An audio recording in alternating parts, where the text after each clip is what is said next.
Hello guys, welcome back to the study. This is Dheeraj Kumar. अभी हम लोग करने वाले एयरफोर्स ग्रुप वाई रगा का mock test. Full mock test होगा। रगा का यहाँ पे टोटल 30 क्वेश्चंस होंगे और बिल्कुल भी एग्जाम ओरिएंटेड। और सबसे खतरनाक बात ये जो मॉक टेस्ट होगी वो आपके एग्जाम के लेवल की होने वाली है और हमने वादा जो किया था उसको पूरा कर रहे हैं। जो पेड मॉक टेस्ट है ना, जो टेस्ट सीरीज है, उसका वीडियो सोल्यूशंस के कुछ पार्ट को हम लोग अपलोड कर रहे हैं यहाँ पे।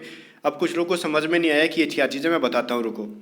देखो, ए टू जेड स्टडी के एप्लीकेशन के ऊपर कुछ टेस्ट सीरीज अपलोड हुई है, ठीक है। 25+ test series air force group Y के लिए। तो उसको अगर आपने बाई नहीं किया ना तो जाओ बाई करके एप्लीकेशन को डाउनलोड करके बाई करके टेस्ट सीरीज को लगा लो। उसमें वीडियो सॉल्यूशंस भी है और उसी के कुछ वीडियो सॉल्यूशंस को हम यूट्यूब पे अपलोड कर रहे हैं। सबको नहीं करेंगे, कुछ को करेंगे, ध्यान रखना। और सिर्फ वीडियो सॉल्यूशन से एग्जाम क्रैक नहीं होता, आपको कंप्लीट ऑनलाइन टेस्ट सीरीज लगाने की जरूरत है।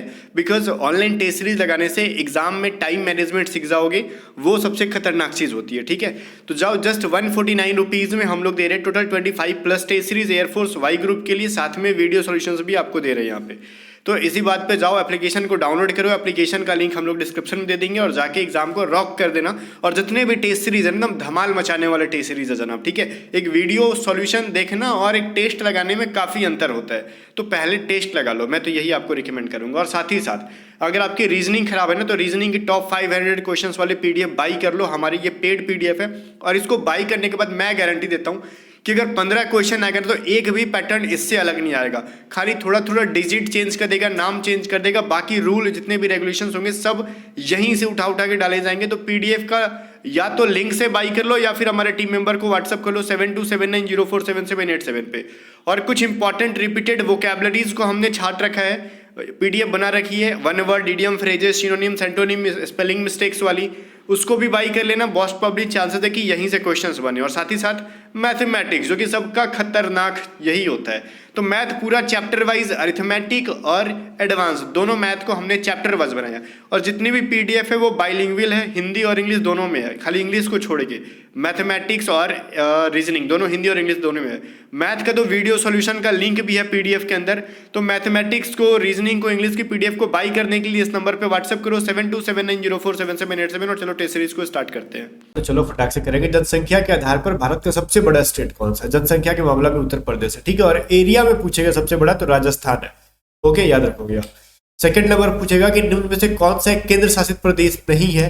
तो मुंबई आपका केंद्र शासित प्रदेश नहीं है। दिल्ली, पुडुचेरी और चंडीगढ़ ये आपका यूनियन टेरिटरी के अंदर आता है, केंद्र शासित प्रदेश के अंदर आता है। फिर है कि निम्न में से कौन सा राष्ट्रीय उद्यान बिहार में है? तो वाल्मीकि राष्ट्रीय उद्यान जो है बिहार में है। इसके अलावा कोई भी आपको बिहार का ये चीज नहीं दिखेगा, ठीक है। आगे देखो, केरल जो है वो किस नृत्य से जाना जाता है? तो ऑब्वियसली कथकली। कथकली कहाँ से है? केरल से। कथक कहाँ से? आपका उत्तर प्रदेश से। भारतनाट्यम तमिलनाडु, ओडिसी उड़ीसा से, ठीक है, याद रखोगे। मणिपुर की राजधानी कौन सी है? इम्फाल है। बहुत इजी क्वेश्चन था, फिर भी कुछ लोगों ने गलत किया है। 6 नंबर है, भारत की दूसरी सबसे बड़ी नदी कौन है? दूसरी सबसे बड़ी नदी गोदावरी है, सबसे बड़ी नदी गंगा है, ठीक है। आगे देखो, ये कह रहा है कॉन्चिकल फॉल्स, ठीक है। कॉन्चिकल फॉल्स जो है वो किस स्टेट के अंदर है? तो कर्नाटका के अंदर है। मस्ट वीवीआई क्वेश्चन है, आप याद रखोगे।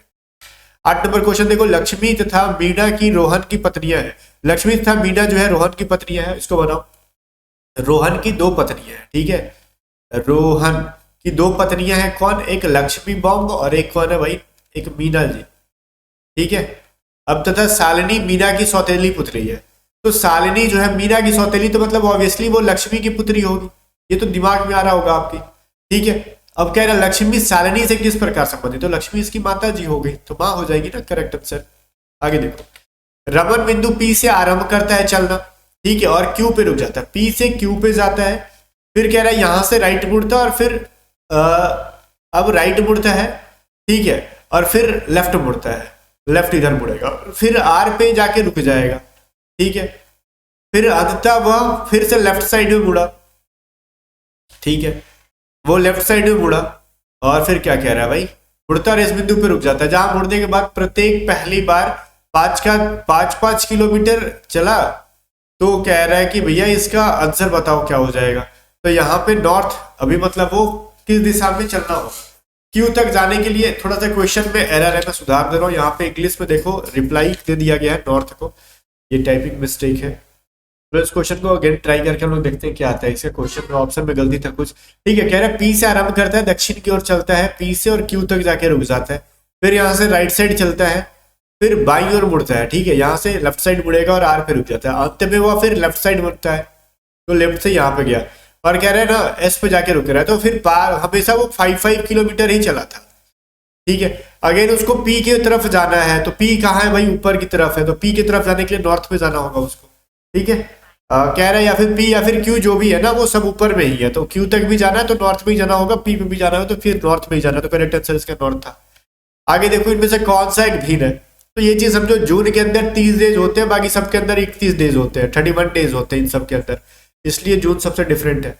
आगे देखो चेयर को लिखते हैं हम लोग FKDLU, रेड को किस प्रकार लिखा जाएगा CHAIR, ठीक है। ये क्या कह रहा है भाई, हम लोग लिख रहे हैं इसको F, ठीक है, FKDLU। तो C में कितना जोड़ा DEF 3, H में IJK 3 जोड़ते गया है सबके अंदर, उसी प्रकार रेड में RAID में क्या जोड़ेंगे, R में 3 जोड़ो तो STU हो जाएगा, A में 3 जोड़ोगे तो BCD, I में 3 जोड़ोगे तो JKL, D में 3 जोड़ोगे तो EFG, तो UDLG कहाँ पे है, UDLG ऑप्शन नंबर डी के अंदर है। 12 में देखो विंबलडन ट्रॉफी का संबंध टेनिस से है, तो वाकर कप का संबंध गोल्फ से हो जाएगा, क्लियर है। 13 में कह रहा है घड़ी में 9 बज रहा है, तो घंटे वाली सुई अगर दक्षिण दिशा में है तो 9 कब बजता है, 9 जब इधर होता है, क्या कहते हैं इधर, ये 9 यहाँ पे है, तो मिनट वाली सुई ऊपर में होगी 12 पे। अगर इसको हम लोग साउथ मान ले तो साउथ है तो ऊपर में क्या हो जाएगा भाई, सुनो, अगर साउथ यहाँ होता है तो नॉर्थ ऊपर हो जाता है, यहाँ पे ईस्ट एंड यहाँ पे वेस्ट होता है, ठीक है। अगर साउथ को एक पोजीशन मतलब क्लॉकवाइज 90 डिग्री घुमाओगे तो यहाँ पे जो डायरेक्शन था ये ऊपर चला जाएगा, ठीक है, तो ऊपर में यहाँ का डायरेक्शन क्या हो जाएगा, वेस्ट, ठीक है। तो वो क्लियर है कि वहां का जो डायरेक्शन था ऊपर की तरफ चल गया 90 डिग्री, क्लियर है, तो यहाँ पे वेस्ट हो जाएगा। आगे कह रहा है एक्स जो वाई जो है एक्स के पूर्व में बैठा हुआ है, ठीक है, तो एक्स का पूर्व में वाई बैठा है जो कि जेड के उत्तर में बैठा हुआ है, ठीक है। अब कह रहा है कि वाई जो है एक्स के पूर्व में और जेड के उत्तर में बैठा हुआ है, ये एक्स कह रहा है पी जेड के दक्षिण में है, तो जेड के दक्षिण में पी का बैठा हुआ, तो पी जो है ना वाई के पी जो है वाई के किस दिशा में, तो वाई यहाँ पे, तो इसकी अपेक्षा देखोगे तो ये वेस्ट होता है, ये साउथ होता है, तो साउथ वेस्ट में मिल जाएगा आपको दक्षिण पश्चिम। तो बस ये यही था, क्वेश्चन इजी था। 15 नंबर कह रहा है दर्पण में देखने के बाद लगता है कि 6:30 बज रहा है, तो बताओ घड़ी का वास्तविक टाइम क्या है। सिंपल था, 11:60 से घटा दो, मैंने तो 12 बार कहा है तो 5:30 आ जाएगा आपका। जब भी दर्पण में टाइम दिख रहा है और एक्चुअल टाइम पूछेगा तो 11:60, कुछ लोग महावीर लोग कहेंगे 11:60 का मतलब तो 12 होता है भैया, 11:60 में घटाना सही आंसर आ जाएगा। 16 नंबर देखो, ए को 2 लिखते हैं, बी को 4 लिखते हैं, सी को 6 लिखते हैं, तो बताओ 12, 10, 8 का वैल्यू क्या होगा। देखो ए 1 नंबर पे होता है 2 से डिवाइड कर दिया गया, बी 2 नंबर पे होता है 2 सॉरी मल्टीप्लाई कर दिया गया, दुगना कर दिया गया, तो इसको भी दुगना करके लिखा गया, तो इसका आधा क्या होगा, तो 6 हो जाता है, तो 6 एफ नंबर पे होता है। इसका आधा 5, तो 5 नंबर पे ही आता है, फिर इसका आधा 5, तो 5 नंबर पे ही, और इसका आधा क्या हो जाएगा 4 का आधा डी होता है, तो फीड मिल जाएगा आपको, क्लियर है। आगे देखो 17 नंबर कह रहे हैं दी गई श्रृंखला में पी से पहले एन कितनी बार आता है, तो पी से पहले देखो एक बार यहाँ आया है, एक बार यहाँ आया है, और एक बार यहाँ आया और एक बार यहाँ आया है, 4 बार आया, तो करेक्ट आंसर सी हो जाएगा, क्लियर। ये तो देखने वाली चीज थी, कुछ दिमाग नहीं। ए अकेले किसी काम को 18 दिन में, बी 15 दिन में कर सकता है। अब कह रहा है बी अकेले इसे 10 दिन कार्य करके छोड़ देता है, तो बाकी मैंने पढ़ाया था जब भी कोई काम छोड़े तो 1 - 1 छोड़ रहा है, बी कितने दिन करके, तो 10 दिन में, वो काम कितने दिन में खत्म कर सकता था, 15 दिन में। एंड तक कौन कर रहा है ये, तो ए काम को 18 दिन में कंप्लीट कर सकता था, इसको सॉल्व कर दो, 5 2 8 5 3 15, तो ये हो जाएगा 1/3 × 18, तो बाकी का जो काम बच गया ये 6 दिन के अंदर कंप्लीट कर देगा, ठीक है। चलो 3 लड़कियों की आयु का एवरेज जो है 16 साल है, तो 3 लड़की है ना, तो एग्जैक्टली उनका एज कितना होगा, इतना, ठीक है। तो सबसे छोटी लड़की ये क्या है भाई, सबसे छोटी लड़की का रेशियो 3 ऐसा से करके दे रखा है, ये क्या रहा है भाई 3:5:8 के रेशियो में, ठीक है। तो चलो इसको हम लोग सॉल्व करके देखते हैं ये कहना क्या चाह रहा है, हम लोग क्वेश्चन सॉल्व करेंगे तो अपने को समझ में खुद आ जाएगा। चलो 3, 5 और 8 ही है, ठीक है, ये 30 नहीं है, दिमाग क्वेश्चन में आपका 3, 5 एंड 8 के रेशियो में क्वेश्चन दे रखा था, तो आप इजिली इसको कर सकते थे, ठीक है। तो बोला छोटी और बड़ी लड़की का अंतर बताओ, तो 3 देखो ये क्या हो जाएगा 3x प्लस में 5x प्लस में 8x का वैल्यू दे रखा है 48, ठीक है। तो 6 7 8 8 16 x बराबर कितना हो गया 48, तो x बराबर 3 हो गया। तो कह रहा है सबसे छोटी लड़की का क्या था 3x था और बड़ी लड़की का क्या था 8x था। तो 8x माइनस 3x बराबर कितना होता है 5x। तो 5 इंटू 3 बराबर 15। तो वही डिफरेंस आ गया, कुछ नहीं करना था। 20 नंबर क्वेश्चन करो। निश्चित संख्या, देखो किसी निश्चित दूरी को किसी निश्चित चाल से तय किया जाता है। यदि आधी दूरी को दोगुने समय में किया जाए तो दोनों का चाल का रेशियो क्या होगा। देखो उस टाइम कंप्लीट आधी दूरी है, देखो डिस्टेंस कम हो जाएगी, डिस्टेंस भी हाफ हो गया और स्पीड, देखो डिस्टेंस भी हाफ हो गया और स्पीड डबल हो गया। तो ऑब्वियसली अब जो स्पीड होगा वो 4 टाइम से बढ़ जाएगा, तो पहले की अपेक्षा 4 गुना हो जाएगा। तो ये तो साइंस का थ्योरी लगा लेते तो समझ में आ जाता है, बहुत चीज है। पहले देखो हम लोग स्पीड भी दुगना कर दे रहे हैं और क्या कर रहे हैं, दूरी भी कम कर दे रहे हैं। तो क्या ऑब्वियसली समझ में आ रहा है कि आपका जो होगा स्पीड अब 4 गुना हो जाएगा, सॉरी दुगना समय भी लगा दे रहे हैं ना, टाइम दुगना कर दे रहे हैं और डिस्टेंस आधा कर दे रहे हैं। तो उस कंडीशन में स्पीड तो आपका ऑब्वियसली है ना, तो आधा हो जाएगा। चलो मतलब 4 टाइम्स हो जाएगा, करेक्ट आंसर 4:1 है। थ्योरी का ही चीज है इसका। दूध और पानी का कह रहा है 40 लीटर मिश्रण में 10% पानी है। अच्छा चलो 40 लीटर में 10% पानी है तो वाटर कितना है 4 लीटर, वाटर 4 लीटर तो मिल्क कितना हो जाएगा, 40 में से 4 घटा दो 36 लीटर। अब कह रहा है 4 लीटर वाटर 36 मिल्क है। अब कितना पानी मिला दे, मान लो 1 लीटर पानी मिला दोगे तो 20% पानी हो जाएगा, तो वाटर कितना होगा 80%। तो ये 1/4 हो जाएगा। तो ये 16 प्लस में 4x बराबर 36, तो 4x बराबर हो जाएगा 20, तो x बराबर 5। तो 5 लीटर तो पानी मिलाना था अपने को, कुछ नहीं करना था। ये कुछ नहीं कह रहा भैया, आपसे सिंपल रेशियो का फॉर्मूला पूछ रखा था और कुछ नहीं करना था इसको। 22 नंबर क्वेश्चन देखो, कह रहा है कि देखो 16,000 टोटल वोट दिया गया, एक को 40% वोट मिला, तो 40% वोट मिला तो उसको कितना मिल गया 6400 वोट मिल गया भैया उसको। तो जो एक और इंसान था कह रहा है विजयी उम्मीदवार को पराजित उम्मीदवार से कितने मत अधिक मिले। तो देखो एक चीज मैं बताता हूँ, टोटल 16 इतना वो करना ही नहीं है, 16,000 वोट मिला, एक को 40% मिला, एक को 60%, तो कितना परसेंट ज्यादा मिला 20%। अब 1600 का, अब बता 16,000 का 20% जो होगा उतना ही वोट तो ज्यादा मिला ना, इसको 3200 वोट मिला ज्यादा, कुछ नहीं करना था भाई। ये सारी चीजें परसेंटेज के अंदर पढ़ा रखा था मैंने। 23 देखो कह रहे हैं कि एक पहिए का व्यास जो है देखो एक पहिया होता कैसा है, सर्कल होता है, सर्कल की तरह होता है, सर्कुलर होता है। तो इसका व्यास कह रहा है क्या 1.26, ठीक है। चलो डायमीटर, तो रेडियस क्या हो जाएगा d/2 होता है ना, तो 1.26/2 हो जाएगा। तो ये बताओ 500 चक्कर पे पहिए द्वारा लगाया गया डिस्टेंस क्या होगा, डिस्टेंस बराबर क्या होता है स्पीड इनटू टाइम।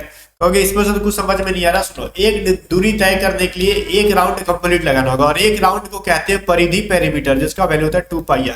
तो एक राउंड के लिए ना तो इतना डिस्टेंस, तो 500 राउंड के लिए 500 से मल्टीप्लाई कर दो और इसको सॉल्व कर दो 2 इंटू 22/7 इंटू r का वैल्यू क्या है भाई 1.26/2 इंटू 500।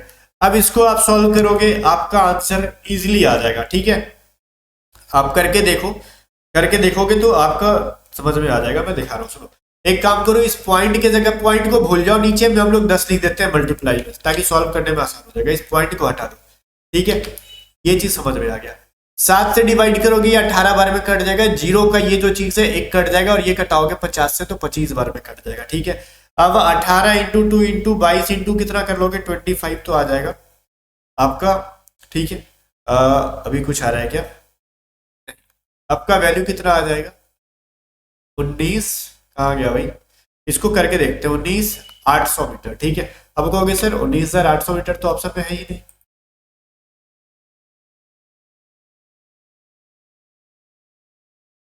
बाई 2, तो यहाँ पे पॉइंट हटाने के लिए डबल जीरो रखना था ना, तो हमने सिर्फ देखो यहाँ पे एक ही जीरो रखा, तो एक जीरो और लगा लोगे तो ये बटा में 10 तो कट जाता ना आपका 1980, ठीक है। पॉइंट के बाद डबल डिजिट से तो 2 जीरो रखना था, हमने एक ही जीरो रखा था, तो एक जीरो और नीचे रखेंगे तो ऑब्वियसली एक जीरो कट के बच जाएगा ऑप्शन नंबर बी। तो ये बड़ा ही सिंपल सा क्वेश्चन था भाई, अपने को ऊपर ऊपर पार हो गया था, छूट गया था क्वेश्चन ये। 24 नंबर देखो, एक आयत का विकर्ण दे रखा है 13 सेंटीमीटर, फोटो में थोड़ी बहुत गंदी बनाता हूँ, ठीक है। चलो, और इसका परिमाप दे रखा है क्या 2 इंटू एल प्लस बी का वैल्यू दे रखा है 34, तो आयत का क्षेत्रफल बताओ, तो एल प्लस बी का वैल्यू 17 हो जाएगा, ठीक है। तो इसको क्या करोगे एल यहाँ पे ऑब्वियसली करोगे ना, ये क्या होता है L square plus B square बराबर क्या होता है, इसका विकर्ण हो जाता है ना हाइपोटेनियस का स्क्वायर, आपने पढ़ा होगा। तो चलो, तो यही फॉर्मूला यहाँ पे हम लगा लेंगे, तो ये क्या हो जाएगा, हाइपोटेनियस का वैल्यू 13 है, तो एल स्क्वायर प्लस में बी स्क्वायर बराबर क्या हो जाएगा 13 का स्क्वायर। ठीक है, तो यहीं से एक बार हम इसको दोनों साइड देखो, एल प्लस बी का वैल्यू दे रखा है ना, तो स्क्वायर कर दो और ये 17 का स्क्वायर कर दो, ये एल प्लस बी का यहाँ पे लिखेंगे एल स्क्वायर प्लस में बी स्क्वायर। ठीक है, A square plus B square into 2 into L plus B का वैल्यू 289 हो जाएगा, और ए स्क्वायर ए मतलब एल स्क्वायर प्लस में बी स्क्वायर का वैल्यू कितना दे रखा है 169 दे रखा है ऑलरेडी। अब देखो तो इसका वैल्यू 169 रखोगे तो 2 इंटू एल इंटू बी का वैल्यू क्या हो जाएगा 289 मतलब 169 कर लो, तो 2 इंटू एल बी बराबर कितना हो जाएगा 0 2 1 120, तो एल इंटू बी का वैल्यू हो जाएगा 60, 2 से डिवाइड कर दोगे तो। बहुत बढ़िया सा क्वेश्चन था ये, बहुत ही मतलब एक तरीके से ना कॉन्सेप्चुअल क्वेश्चन था, ऐसे क्वेश्चन एग्जाम में आएंगे तो ऑब्वियसली टाइम खाएंगे और जो नहीं बनाएगा उसका सिलेक्शन के चांसेस भी कम हो जाएंगे, ऐसे ऐसे क्वेश्चन ही सिलेक्शन कराते हैं। कह रहा है इसमें क्या जोड़े कि ये समानुपात हो जाता है, समानुपात का मतलब क्या होता है मैंने बताया, रेशियो में ना तो 8 प्लस में 1 21 प्लस में x जोड़ना है दोनों के अंदर इज इक्वल टू 13 प्लस में x, और ये क्या है 31 प्लस में x। अब बताओ इसके अंदर हम क्या वैल्यू जोड़ दें, ठीक है सारे टर्म्स में कि ये समानुपात हो जाए भैया, तो ठीक है। तो आप एक चीज इसको सॉल्व करके मत देखा करो, एग्जाम में ऑप्शन डाल के देखो 3, तो जैसे 8 प्लस 3 कितना हो जाएगा 21 प्लस 3 कितना होगा, ये दिमाग लगाओ। ठीक है, फिर 13 प्लस 3 और 31 प्लस में 3 करके देखो, 9 10 11 और ये कितना हो जाता है 24, ये कितना होगा 13 प्लस 3 16 बटा में 34। तो ये क्या वैल्यू दोनों का बराबर आया नहीं आया। अब देखो दूसरा वैल्यू 5 रख के देखो, 8 प्लस में 5 और 21 प्लस में 5 बराबर 13 प्लस में 5 प्लस में 31 प्लस में 5। ठीक है 31 प्लस में 5 देखो 9 10 11 12 13 बटा में कितना आ गया आपका ये 26 हो गया, ये कितना हो गया सर 18 बटा में 37 आ गया। क्योंकि सर वैसे तो अभी भी नहीं आ रहा है, क्या करे सर अब आ रहा है ना, हमने गलती किया यहाँ पे। 31 प्लस में 5 कितना होता है 36 होता है, 36 हो गया बराबर कि नहीं, कैसे सर 13 2 जा 26 18 2 जा 36, तो 1/2 बराबर 1/2 आ गया कि नहीं। ऑप्शन से करके देखो, करेक्ट आंसर बी हो जाएगा। कितना आसान सा क्वेश्चन था, इसमें कुछ करना ही नहीं था, बस ऑप्शन देखो और आंसर कर दो। मैं आपको ए और बी करते करते ऐसे क्वेश्चन का आंसर मिल जाता है। ठीक है, ये कह रहा है एम रेशियो एन का वैल्यू 3:2 है, मतलब एम बाई एन बराबर 3/2, तो एम का वैल्यू 3 रख दो, एन का वैल्यू 2 रखो, जैसे 4 × 3 प्लस 5 × 2 डिवाइडेड बाई 4 × 3 माइनस 5 × 2, तो 12 प्लस में 10 12 माइनस 10 हो जाएगा कितना 22। ठीक है, बाई कितना हो जाएगा ये 2। तो सर यहाँ पे थोड़ा सा अपने को गलती आ रहा है कुछ। ठीक है, अब गलती क्या है अपने को समझने वाली चीज है, यहाँ पे 11:1 आ रहा है, तो बट मास्टर साहब आपने 4:9 कैसे कर रखा है ये चीज समझाओ। तो इसका सही आंसर आपका ऑप्शन नंबर डी ही होगा, ए नहीं होगा, यहाँ पे मिस्टेक किया होगा। ठीक है, तो आप में से टेस्ट में 10 में 10 अटेम्प्ट कर लिया होगा, अगर आपका आंसर डी आ रहा था आपने डी ही मारा था, अगर आपको गलत किया गया तो आगे जाके आपके 1 नंबर बढ़ जाएंगे, टेंशन नहीं लो। ठीक है, हम इसको सुधार के आप चेक करोगे वीडियो देखने के बाद, तब तक आपका 1 नंबर बढ़ गया होगा वहां पे। अगर आपको क्वेश्चन के सही मिले थे आंसर तो आपको नहीं मतलब वही रहेगा। आगे 27 नंबर में देखो क्या रखेंगे। ऑब्वियसली आगे जाके इस फिगर को पूरा किया गया, ऊपर वाले पार्ट को कलर किया गया, तो उसी प्रकार इसको भी पूरा करोगे और इसको ऊपर की तरफ रखोगे ऐसे ऐसे करके और ऊपर के पार्ट को भर दोगे तो करेक्ट आंसर सी आ जाएगा। ठीक है, आगे देखो 17 नंबर में क्या किया गया, कुछ नहीं, ये जो फिगर था इसको इधर लाया गया है, तो उसी प्रकार एरो वाले को कहाँ ले जाओगे, मतलब पीछे की तरफ ले जाओगे तो एरो वाला ऊपर चला जाएगा, ये चीज समझ में आ रहा है। और ये एंटी क्लॉकवाइज घुमा के ले गया गया है, तो इसको भी एंटी क्लॉकवाइज घुमा के ले जाओगे तो ऊपर के साइड में जाएगा ये, तो ऊपर के साइड में देखो ए में है और डी में है। अब देखो ये चीज करना अपने को, ये बिंदु वाला भी पीछे के मतलब ये क्लॉकवाइज आ रहा आगे, तो क्लॉकवाइज ले जाओगे तो क्लॉकवाइज इधर के साइड घूमता है ना, तो ये यहाँ पे आ जाएगा, ये चीज समझ में आना होगा ये आपको। और ये जो देखो ये पोजीशन जो चेंज कर रहा है ये क्लॉकवाइज आ रहा है, तो ये यहाँ पे आएगा ऑब्वियसली। और यहाँ पे किस तरीके से आएगा ये देखो, ये मतलब इस साइड में जो था ये अभी जाके ऊपर मतलब अपने पोजीशन पे जो रोटेट किया ये एंटी क्लॉकवाइज 90 डिग्री, तो ये एंटी क्लॉकवाइज 90 डिग्री जाएगा, तो ऑब्वियसली तो पीछे की तरफ से ऐसे आ जाएगा, क्योंकि एंटी क्लॉकवाइज तो इसी को कहते हैं, तो करेक्ट आंसर डी हो जाएगा। अब यहाँ पे क्लॉकवाइज और एंटी क्लॉकवाइज का कंसेप्ट जिसका क्लियर नहीं होगा उसको बहुत प्रॉब्लम होगा ऐसे क्वेश्चन को सॉल्व करने पे। आगे देखो जो चीजें यहाँ पे थी, ठीक है ध्यान से देखो, जो चीजें यहाँ पे थी आने वाली फिगर्स में यहाँ पे आ गई है, समझ में आ रहा है? तो उसी प्रकार करोगे आप। क्या करोगे सर, इसको कितना डिग्री रोटेट कराएंगे हम लोग? तो एक चीज देखो, यहाँ से यहाँ तक लाने के लिए आपको उसी प्रकार इसको भी अगर हम रोटेट कराएंगे तो आपको ये तिरछा फिगर दिखेगा। तो करेक्ट आंसर कौन सा बन जाएगा, ये चीज भी सोचने वाली है। कितने डिग्री एंगल रोटेट कर रहा है ये भी देख लो आप। पहले आपको मैं ग्राफ बना के दिखाता हूँ, ठीक है। देखो अगर कोई पॉइंट यहाँ पे है तो देखो ये वाला पॉइंट कहाँ पे आएगा, यहाँ पे आ जाता है। आ रहा है बात समझ में? तो पहले 90 डिग्री फिर 45 डिग्री एंटी क्लॉकवाइज। उसी प्रकार ये जो इसका नुकीला पार्ट ऊपर में है यहाँ पे है, तो पहले 90 डिग्री फिर 45 डिग्री यहाँ पे। तो ऑब्वियसली ये ट्रायंगल कुछ इस प्रकार, रुको, इस प्रकार से बन जाएगा, ठीक है। तो इस प्रकार देखो सी और बी के अंदर बन रहा है। तो बाहर के साइड देखो, ये जो 4 साइड वाला फिगर था तो इसके साइड एक साइड ज्यादा, मतलब 5 साइड वाला फिगर के अंदर डाला गया इसको। तो ये 3 साइड का फिगर है तो इसको 4 साइड के फिगर में डालेंगे हम लोग। तो करेक्ट आंसर सी ही होगा अपना। अब 30 नंबर क्वेश्चन देखो, तो ये सिंपल है, 2 फिगर को लाके ऐड कर दिया गया, इन दोनों को ले जाके ऐड कर दोगे तो ऑप्शन नंबर ये बनेगा। तो ये तो इजी सा क्वेश्चन था, सब लोग कर रखे होंगे, ठीक है। तो गाइज आपने टेस्ट सीरीज लगा लिया होगा और कमेंट करके बताना कितने नंबर आपने यहाँ पे उठाए और कितना स्कोर किया। साथ ही साथ एप्लीकेशन का लिंक भी डिस्क्रिप्शन दे रहा हूँ, जाके ऐप को डाउनलोड करके वहाँ से टेस्ट सीरीज लगाओ और एग्जाम को रॉक कर दो। A to Z study app को डाउनलोड करो, डिस्क्रिप्शन में लिंक दे रखा है, या फिर गूगल प्ले स्टोर से भी जाके सर्च कर सकते हो। साथ ही साथ ये जो पीडीएफ है, सारे पीडीएफ को बाई करके एग्जाम से पहले 2 से 3 बार बना लो, अभी टाइम में बन जाएगा, ठीक है। व्हाट्सअप करो 7279047787, कहना मुझे पीडीएफ बाई करना है, वहाँ पे सारी प्राइसेज, किस तरीके से पेमेंट करना है, सब कुछ आपको बता दिया जाएगा। बाकी वीडियो को लाइक करके शेयर कर दो, A to Z स्टडी को सब्सक्राइब कर लेना।